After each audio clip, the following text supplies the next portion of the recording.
Kelly Blackburn. I'm chair of the Ellis County Democratic Party. And if you don't know me, I need to know you. So I'll be walking around until the very last person leaves tonight. So look for me. I want to sign you up for block walks. I want you on my list. So, and thank you all for coming out here. And a special thank you to our neighbors that have come from Dallas County, Tarrant County, Henderson County, Johnson County, Hill County. Thank you all so much for being here. So I want to take a minute and recognize all our special guests that have come here today. So give me just a minute. First up is David Hill. He's the mayor of Waxahachie. Next up, Chris Wright. He's Deputy Mayor Pro Tem, Waxahachie. Travis Smith, Waxahachie City Council. Andrew Henderson, Ellis County Precinct Chair. Ed Gray, host of the Commish Radio Show. Where you at? Oh, wait. Jim McDonald. Okay, Jim McDonald, City of Pflugerville, City Council. Ro Hardesty, she's our candidate here in Ellis County for 40th District Judge. Robert Shelton, he's another Ellis County candidate. He's running for JP4 that covers Midlothian, parts of Red Oak, and Glen Heights. So, Michael Fladmore, chair of the Henderson County Democrats, right over there.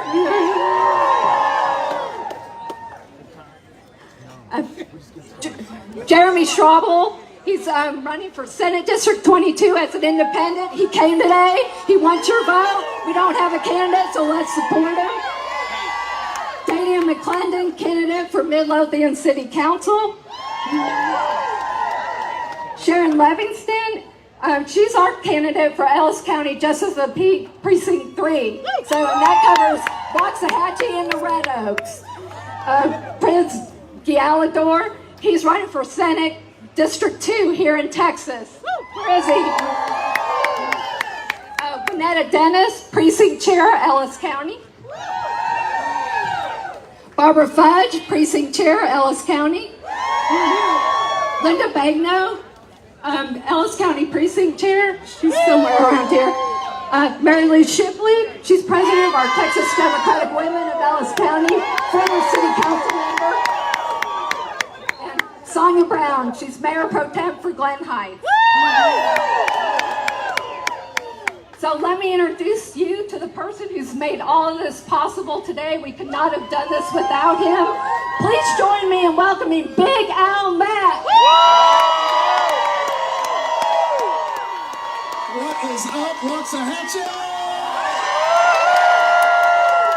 Wow! When I moved here, when I opened the restaurant 5 years ago, I never thought I'd get this many people to come down and hear me sing karaoke. But I might as well bust out a song. No, I'm just kidding. I'm not going to do that. Thank you guys for coming. Thank you guys for supporting. Thank you guys for being a part of the change. And this is an opportunity for us to make a difference. And we are here from all walks of life. Hey, Dale, we're here from all walks of life. We're here from all over the state to come and support Mr. Beto O'Rourke. So, I don't know. Before I bring him up, I wanted to at least let Beto O'Rourke know that we have a menu named after him. We have the Beto O'Rourke menu. We have Beto brisket sandwiches. We have Beto BLTs. We have Beto burgers. We have Beto bone-in wings. We have Beto boneless wings. And Beto bacon jalapenos and the Beto salad. So, of course I'm going to plug my restaurant while I'm up. Y'all better stick around for karaoke too. Y'all, give it up for the next governor of the state of Texas.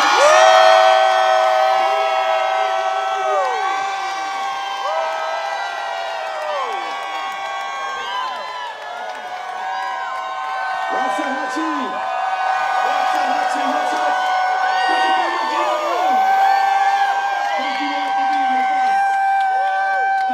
Thank you for welcoming us back. Big gal was so gracious, so kind, so generous to offer to host us in his restaurant. We had capacity for 250, but more than 250 people showed up. I want to thank the mayor, the city council, the city manager of Waxahachie to make sure that everyone could come out, not for a Democrat, not for a Republican, not for a person, but to make sure that we can listen to one another, be together, and fight for our beloved Texas and get this state back. Thank you all for letting us do this. Listen, I want to start out with some good news. We are going to win this election. Ladies and gentlemen, we are going to win this because we are going to fight for every woman to make her own decisions.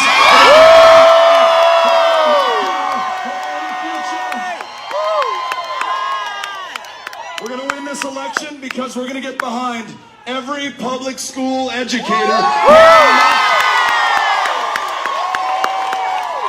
Pay them enough so they don't have to work a second or third job. When they retire, we want to make sure they have a cost of living adjustment every single year. And we want them to be able to focus on those kids in front of them, so we're going to cancel the STAR test in the state of Texas.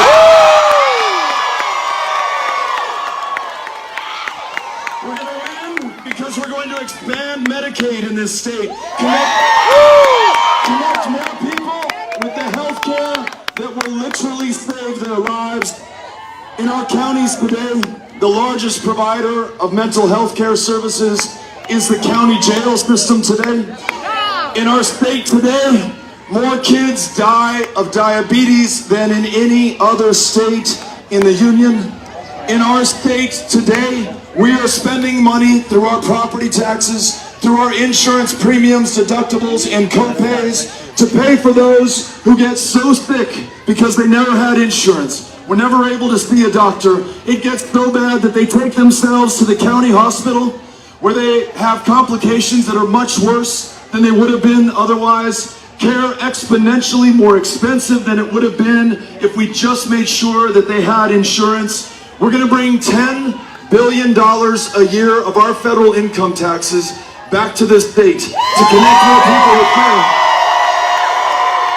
We're going to reopen more of these closed rural hospitals. We're going to make sure that we do right by and for every single one of us, and we don't care.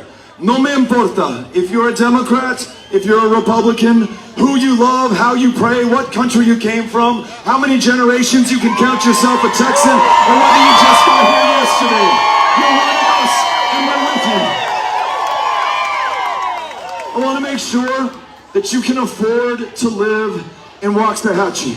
That means that we bring down your property taxes that have been going up every single year. It means that we bring down your utility bills, which have increased by $45 a month. And it also means that you're bringing more into your household. We raise that minimum wage from $7.25 to $15 an hour. Jobs just to be able to get by. We're going to make sure that you work one job, able to take care of yourself, provide for your kids, live up to your full potential, fulfill your promise, and you do it right here in Waxahachie, Texas. You with me?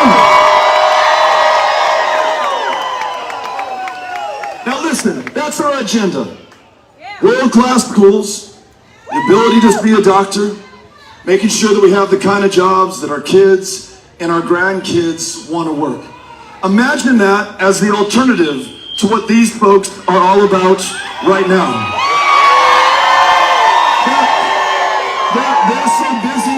They're so busy trying to tell you who you're supposed to be afraid of, who you're supposed to hate, distracting you from the big things that we want to be able to do together. I mean, try asking Greg Abbott next time he holds a town hall meeting here in Waxahachie just like I am. Try asking him how he's going to fix the grid. You know what he'll do?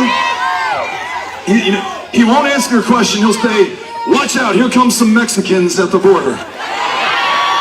Ask him why he has not fixed Child Protective Services. 32,000 kids in that foster care system, the worst run foster care system in the United States of America, bar none. Kids sleeping in those offices tonight, in the hallways, under the desks, atop the tables. We've lost the lives of 100 kids in our custody and care just since the year 2020.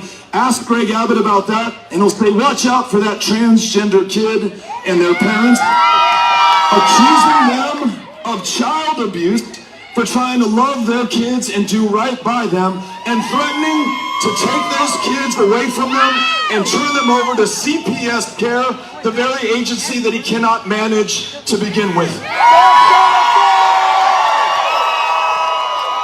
Try asking him why he couldn't keep the lights on in the energy capital of the world last February. And he'll try to scare you by talking about something called CRT. Telling teachers what version of history they are allowed to teach. Well, what we all want is that all of our history, everybody's stories, is represented and reflected in our classrooms going forward. Now, in Greg Abbott's Texas, it's you or me. In our Texas, it's you and me. It's all of us together. All of us together. And when I say all of us, I mean all of us. It does not matter to us the differences between us. We even love that the Greg Abbott supporters are here as well. They're our fellow Texans. They're just as important to anybody else as anybody else. And here's the thing. As we've invited these Greg Abbott supporters into our town halls, given them the microphone, asked them to ask any question that's on their mind, and then answered them, I have found, and they've seen it too, that we have more common ground between us than we have differences that divide us. So much so, and I'm not making this up, you can check it out for yourself. The Greg Abbott campaign has emailed all these protesters, and they've said, please stop coming into Beto's events, because you ask questions, you find common ground, it ends up that you're supporting him at the end of the day. Just stay on the side and have those things up. Let's get back to doing the big things in the state of Texas, and not dividing ourselves based on our differences, not setting us apart, not being at each other's throats. Let's come together. Because the things that we have before us at this important, critical moments of truth are going to be the things that our kids and grandkids and generations that follow judge us on. We will be accountable to them for what we do and what we fail to do. Nothing more important, I would argue, than the very democracy that has allowed us to gather here today and peacefully determine the future of this state. Even if we disagree with one another, we agree that we will peacefully decide this at the ballot box in November. But nowhere is this democracy under greater threat or attack than it is in the state of Texas right now. This is the hardest in the union in which to vote, in which to register to vote. And it's not just hard for everyone, it's hard for some people. When you have closed 750 polling places in the fastest growing state, and those polling place closures are overly represented in the fastest growing black and brown neighborhoods. When you have a gerrymander of our congressional and state representative districts that draws people out based on the color of their skin, people in power choosing their voters instead of the other way around. When you can use your license to carry a firearm to prove who you are at the ballot box, but you dare not use your student ID to do the same, we understand why more than 7 million of our fellow Texans in 2020 who were eligible to do so didn't cast a ballot. It is not because they're lazy. It's not for any lack of love for this great democracy. It's that they've been drawn out of the chance to participate. But you and I are the answer to that. When we go knock on their doors, when we show up face to face, eyeball to eyeball, human being to human being, in this deeply divided age where we are consumed by our digital devices, that is how we're going to break through. There are 80,000 people who have signed up to take a block walking shift to go meet those voters who've been shut out of our elections and to draw them in. If you will commit today to joining us, to knocking on doors, to meeting these voters where they are, I guarantee you, the very people who were targeted to be shut out from this election will provide the margin of victory on the night of November 8th. You with me on this? We can do this. And then imagine what we do after we win. Making sure that we make public education a priority in this state again. Making sure that the best jobs created in America are found right here in Texas and in communities like Waxahachie. Making sure that no one is too poor to be able to see a doctor or take their kid to a therapist. Making sure that we confront these attacks on our rights. That means you should be able to marry the person of your choice. If you or a family member are in the LGBTQ community, know that we have your back, that we will stand up and fight for you, that you're every bit as important as anyone else. Know that if you're a woman in our Texas, you make your own decisions about your own body and your own future. Let's find a way at this critically important moment to come together. Let's find a way to do everything we can to bring these folks in as well. I guarantee you, our agenda of world-class schools, great jobs, the ability to see a doctor is their agenda as well. And for those who are holding up these flags with an AR-15, let me just say this to you right now. I respect the differences of opinion that we may have on this issue. Rational minds can come to different conclusions on a deeply, personally held belief. But for me, approaching 11 weeks after Uvalde, and our current governor has lifted not a finger to prevent this from happening in another classroom in another part of the state of Texas. Let me just say this. When we win, we will search out that common ground, and at a minimum, we'll raise the minimum age of purchase for an AR-15 to 21. We will have true universal background checks for every gun sale in the state of Texas. We will have a red flag law so that if you're threatening to harm somebody, we can intervene before it is too late. And we're going to defend the Second Amendment, but we're going to prioritize the lives of our kids and those teachers in those classrooms. We are Texans. We can do this. You are going to be part of this historic victory. But I leave you with this, and then we're going to take your questions. The gentleman's asking the question, if I could paraphrase, why does anybody outside of a war zone need a firearm that was developed to shoot an enemy soldier at 500 feet, penetrate his helmet, and knock him down dead? Why should kids who are 10 years old be up against that very same firearm, not at 500 feet, not with a helmet, but 5 feet away? Their parents and the doctors who found their bodies only able to identify them by the sneakers on their feet and the DNA in their system. No, I don't think anybody needs an AR-15 or an AK-47 outside of where they are. But let me just say this. For anyone who worries that the task is too tall and that the odds are too great, we have done bigger things before against greater odds. For every woman who worries that she lives in a state now with a total ban on abortion, with no exception for rape or for incest, in a maternal mortality epicenter, where more women are dying here than almost any other developed country, and black women are dying at 3 times the rate of white women. I tell you this, in 1972, 50 years ago, abortion was also illegal in the state of Texas, with no exception.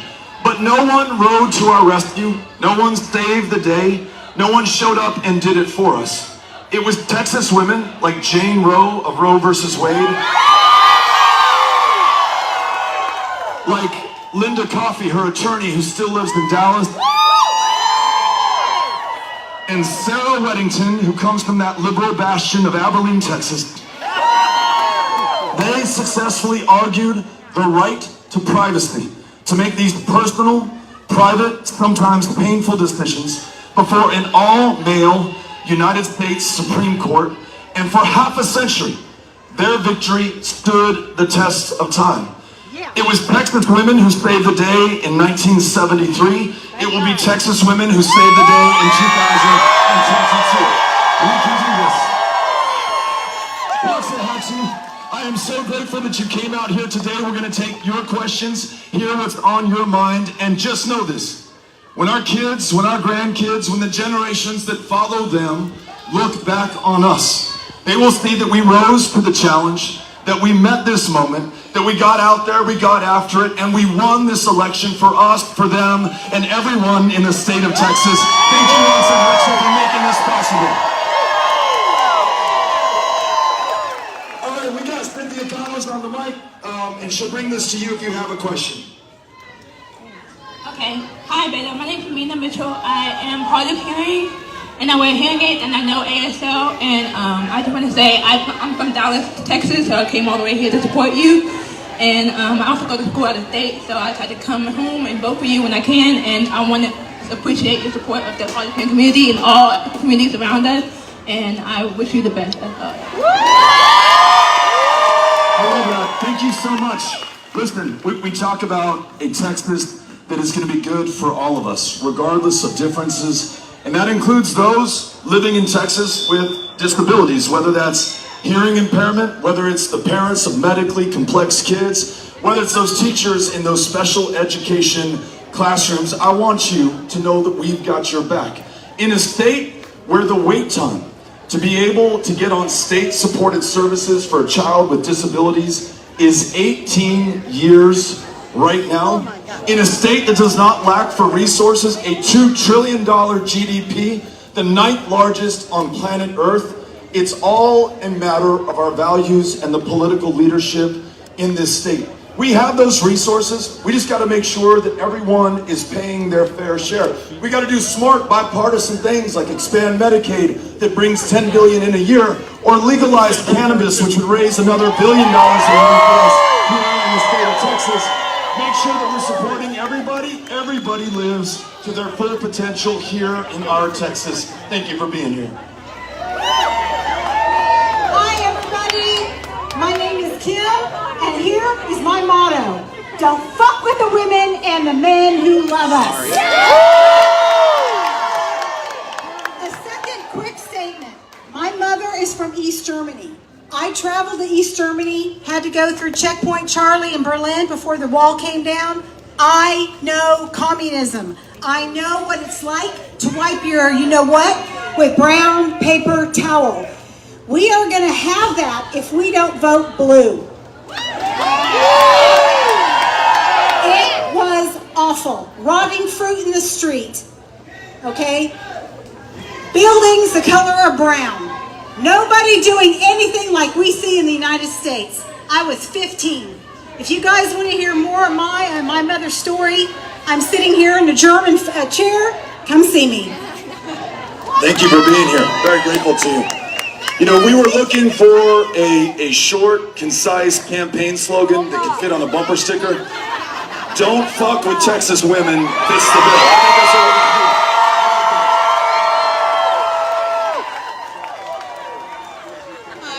do. I'm Elizabeth Joseph. I'm a pediatric dentist in Irving, Texas. And we, as pediatric dentists, we are really having a hard time. Funding for Medicaid, which is most, of the population that I see, has caused hospitals all across the country since the COVID happened to really kick out all hospital surgeries for children that are, may have a mouthful of cavities, a lot of disease, and there are only 2. And we are having a really hard time taking care of these children. And I want to know, what can you do to help these kids and help me to take care of these kids better? All right, this is a great question about kids who need health care. In this case, the ability to see a dentist. I mentioned that we're the least insured state in the country. This is the consequence, in part, of failing to take Medicaid. If you worry that this is a Democratic plot or some kind of socialism, there was a reference made to communism earlier. Not only did Texas invent Medicaid in 1965, signed into law by President Lyndon Baines Johnson, but that Medicaid deal that's on the table, the $10 billion that would come to us of our own federal income taxes back to Texas, every other border state, Arkansas, Louisiana, Oklahoma, New Mexico, 3 of those with Republican governors have taken the deals so more kids could be able to see a dentist or go to a mental health care provider or just be healthy enough and well enough to be able to go to school. Under Greg Abbott, 16 hospitals in rural Texas have shut down.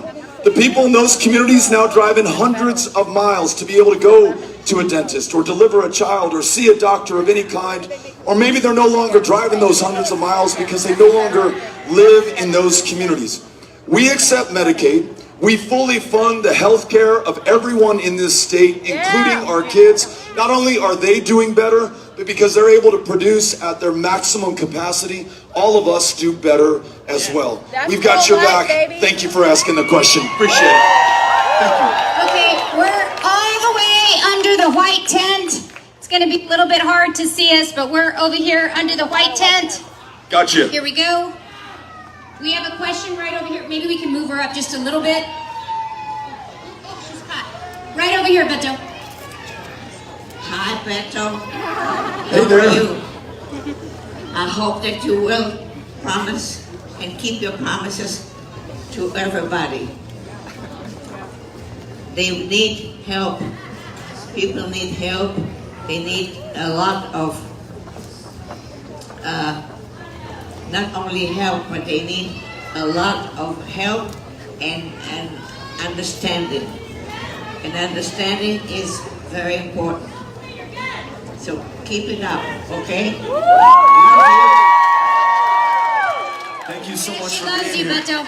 I love you too, and I'm so glad that you came out here. Listen, let's heed her words. Let's help one another. Let's try to understand one another. Even people who don't agree with us may not be voting with us, right? They're just as important as anyone else. And I think part of the way that we got here is that we haven't been showing up for everyone. I mean, in addition to being in Waxahachie, in the last few days we've been in El Campo and Marlin and Madisonville and Lake Jackson, and before that in Bowie and Palestine and Pittsburgh. These are the places that Democrats fear to tread. Republicans then don't have to compete. There's no contest in November. Those folks are functionally going unrepresented. Let's show up for, listen to one another, fight for each other, deliver. At the end of the day, we bring this state together. Thank you for coming out. Appreciate it. Okay, same area. Okay, so my question is, I'm going to phrase it in the way that I know this is going to turn out. What will the first thing you do when you get in office as governor of the state of Texas? Wouldn't it be nice if we fixed the grid and when you turned on the lights, ran the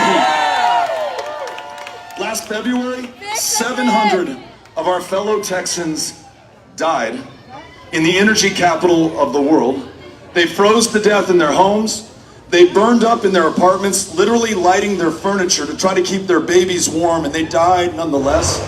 Daughters who died next to their mothers in their garage, revving the engine, trying to stay warm, dying of carbon monoxide poisoning. 75-year-old Vietnam-era veteran. I know every one of you with these Abbott signs cares about those veterans as much as we do, right? He died of hypothermia in his truck trying to charge his oxygen tank because he couldn't do it in his house. Over 5 days in February, the energy traders, the pipeline CEOs, and their corporations made $11 billion off the suffering of you and everyone else in this state. It was the largest transfer of wealth in Texas history. Not only was it immoral, it was illegal. There's a state statute that says that you cannot price gouge in a time of a declared emergency or disaster, and that's exactly what they did. So, when we win this election, not only do we winterize and weatherize every part of the grid, we connect it to the national grid so that we can draw down electricity when we need it. And to those who stole the the $11 billion from us that we're now paying back in higher electricity bills. We're taking them to court. We're getting every dime of that $11 billion back, and we're turning it over to you. Thank you for asking. Other end of the street.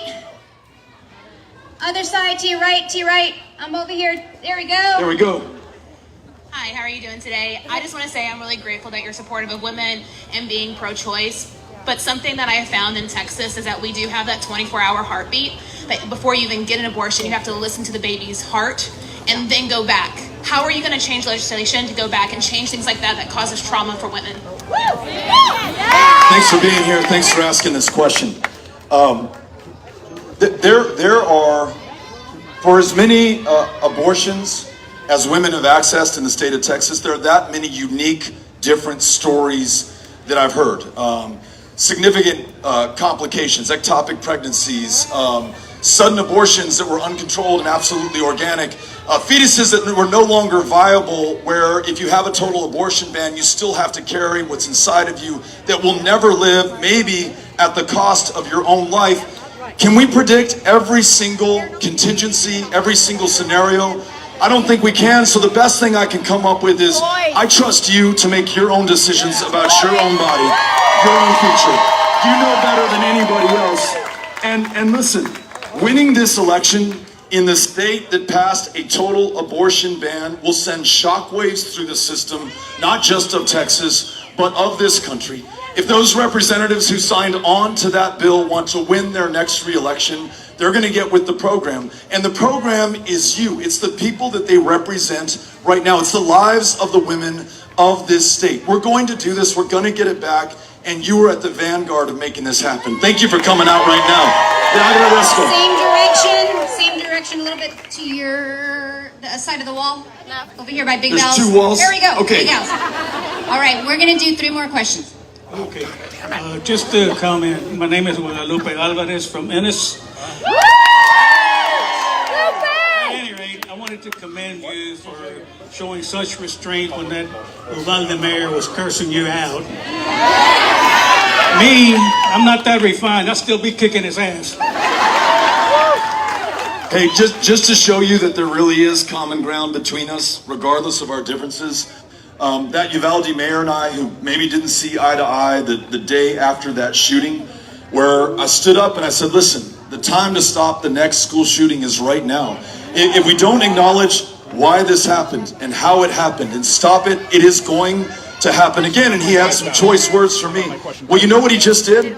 He just sent a letter along with the rest of the city council in Uvalde unanimously to Greg Abbott, demanding that Abbott call a special session and at a minimum raise the minimum age of purchase from 18 to 21. We've got some common ground before us right now. Thank you. Right in to your left, Beto. Right in the middle. Right here. Okay, here we go. I'm a teacher, but before I became a teacher, I worked as a human resources. So now I'm at the point where I want to retire, but I can't get my Social Security, I can't get my TRS. What about all the people who have already paid in and now they say we can't get a windfall and there's no way I'm getting a windfall? So how can you help us? So this is a great question, and I want to make sure that I repeat it for everybody who didn't hear. She is a retired teacher. Gave the best years of her life to the children of this community. Make sure that they could go ahead. She never asked them whether they were Republicans or Democrats or their views on any policy issue. She treated them all the same. And now that she's retired, it has been 18 years since she's had, or any retired teachers had, a cost of living adjustment. 2004 was the last year. And to add insult to injury, we have something called the windfall elimination provision in the state of Texas, which punishes any teacher who worked in the private sector, who paid into Social Security every quarter. She cannot now draw down that earned benefit in retirement that she paid into. The only reason I can think of that the state of Texas did this at some time is that retired teachers were getting filthy rich at public expense, right? We were sick of seeing them in their mansions on the hill, lighting dollar bills on fire. And so we said, look, we're going to do something about it and punish you for your public service. So in addition to funding an annual cost of living adjustment that matches inflation, let's do away with the WEP. Treat you with the respect and dignity that you deserve. We'll bring more teachers into the classroom when we do that.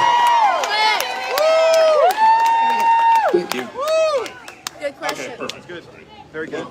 Sorry. Hey, hello everyone. My name is John Burton. I could only get here today because I live in a walking distance of the Waxahachie downtown. I've come here to ask Beto about public transit, as most all opportunities within my skills range I am unable to commute to, and I'm sure I'm far from the only one. People of Texas, especially those with disabilities like me, need not only a maintenance of the public transit we have, but an expansion of it.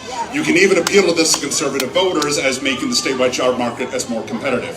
What are your plans on the matter, and how will you be taking input from constituents to ensure success in its implementation? Whoa, what a good question. Thank you.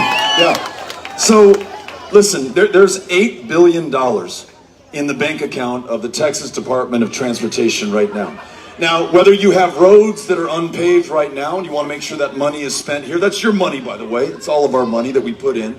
Or you want to make sure that everyone can get to school, or get to their job, or go out and see friends, or have a beer at the bar, or go grab a cup of coffee, or patronize one of these great local restaurants like Big Al's. We want to make sure that everyone has the chance to do that. In El Paso, Texas, the community I live in, one of the poorest urban counties in the United States of America, transit is not only not the option of choice, it is the option for people who have no other choice but to ride the bus. When I was on that city council, we made investing in our mass transit system a priority because the buses broke down. You couldn't count on them to get you where you needed to be. We didn't have enough routes. We weren't connecting people with opportunity. Opportunity to finish a college degree, which allows them to earn more and pay more back in, purchase a home, be part of that property tax base so your property taxes come down. In other words, we could appeal to the people, not just who rode the bus, but we're going to do better when people who could ride the bus would themselves be able to do better in their lives. As governor, I want to make sure that we use the extraordinary wealth of this state to give everybody an equal chance to succeed. If you drive a car, I want you to have safe, newly paved roads. But if you're riding the bus, if you're walking, if you're riding a bicycle to where you need to get to, I want to make sure you're going to be able to do that as well. I don't want to prioritize some over others. I want to make sure that everyone gets ahead. That's why we're going to invest in mass transit when we win this. Thank you. Okay, this is going to be our last question. Hola, Beto. Hola. So I have been working with your various campaigns for the past 5 years, and I'm so happy to finally be able to see you in person. I started with your Senate campaign, and then presidential campaign, and then PXP, and now I'm a volunteer with Youth for Beto. So one thing that I've noticed in my research and activism is that language access really does matter. Some of the fastest growing communities in Texas are the Asian American communities and the Black community. Yes. And so that means that there's going to be a lot of people who aren't as proficient in English. We need more access when it comes to registering to vote, when it comes to being at the poll, for people to be able to vote in the language that they understand. There is a reason why we don't have an official language in this country, and that is because we are a melting pot of a whole bunch of different cultures and languages, and we have to have access for everyone. Do you think that we can do that? Do you think that we can make that change? We can. Let me talk about this. We started out talking about democracy, the ability for all of us to freely and fairly participate in our government. As Lincoln said, government of, by, and for the people. And that's got to be all the people, or this thing doesn't work, right? And it's under its greatest test that it's ever been. But much as we said on the topic of abortion and reproductive health care freedom, it was the people of Texas, specifically the women of Texas, who won the day in 1973. On this issue of democracy, it was the people of Texas. 1923, the state legislature here in Texas declared that if you were black, you would no longer be able to vote in our elections. They called it the white primary law. There was a black physician in El Paso, Texas, who rose up against the all-white primary law, took his case all the way to the Supreme Court, as Jane Roe and Sarah Weddington and Linda Coffey did in '73, and integrated our elections. He won 2 signal Supreme Court decisions that paved the way for Lyndon Baines Johnson yesterday, 1965, the 6th of August, 1965, to sign into law the Voting Rights Act. 10 years after that, Barbara Jordan, first black woman elected from the states of the former Confederacy to the United States Congress, carries the extension of the Voting Rights Act in 1975 to make sure that language minorities in states like Texas could freely and fairly and fully participate in our democracy. All of a sudden, you had an explosion of voter participation in the state of Texas. You had Mexican-American candidates who had never before stood for office, not only competing, but winning these races and beginning to hold positions of public trust. We need to extend what Dr. Nixon, what Lyndon Baines Johnson, what Barbara Jordan, what now you are asking us to do, and make sure that everyone, regardless of our differences, including language or ethnicity or anything else, which in a democracy really is meaningless, can come together and decide the outcome of this thing. And I guarantee you, if we'll all follow your lead, reach out to our fellow Texans, regardless of our differences, sign up with these amazing folks in the yellow vests who are here with us right now, who have block walk sign-up opportunities on their clipboards. We'll go out there. Not only will we fight and win for this idea, we'll fight and win this election for Texas. You all with me on this? We are so grateful that you came out today, Waxahachie. Thank you for being here. We love being out here in North County. Gracias. Y nos vemos.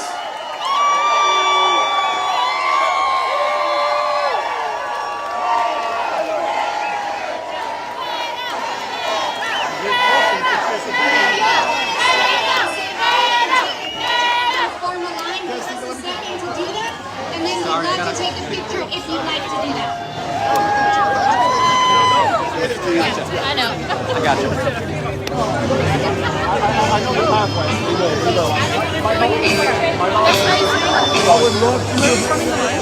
The scary river take my mind.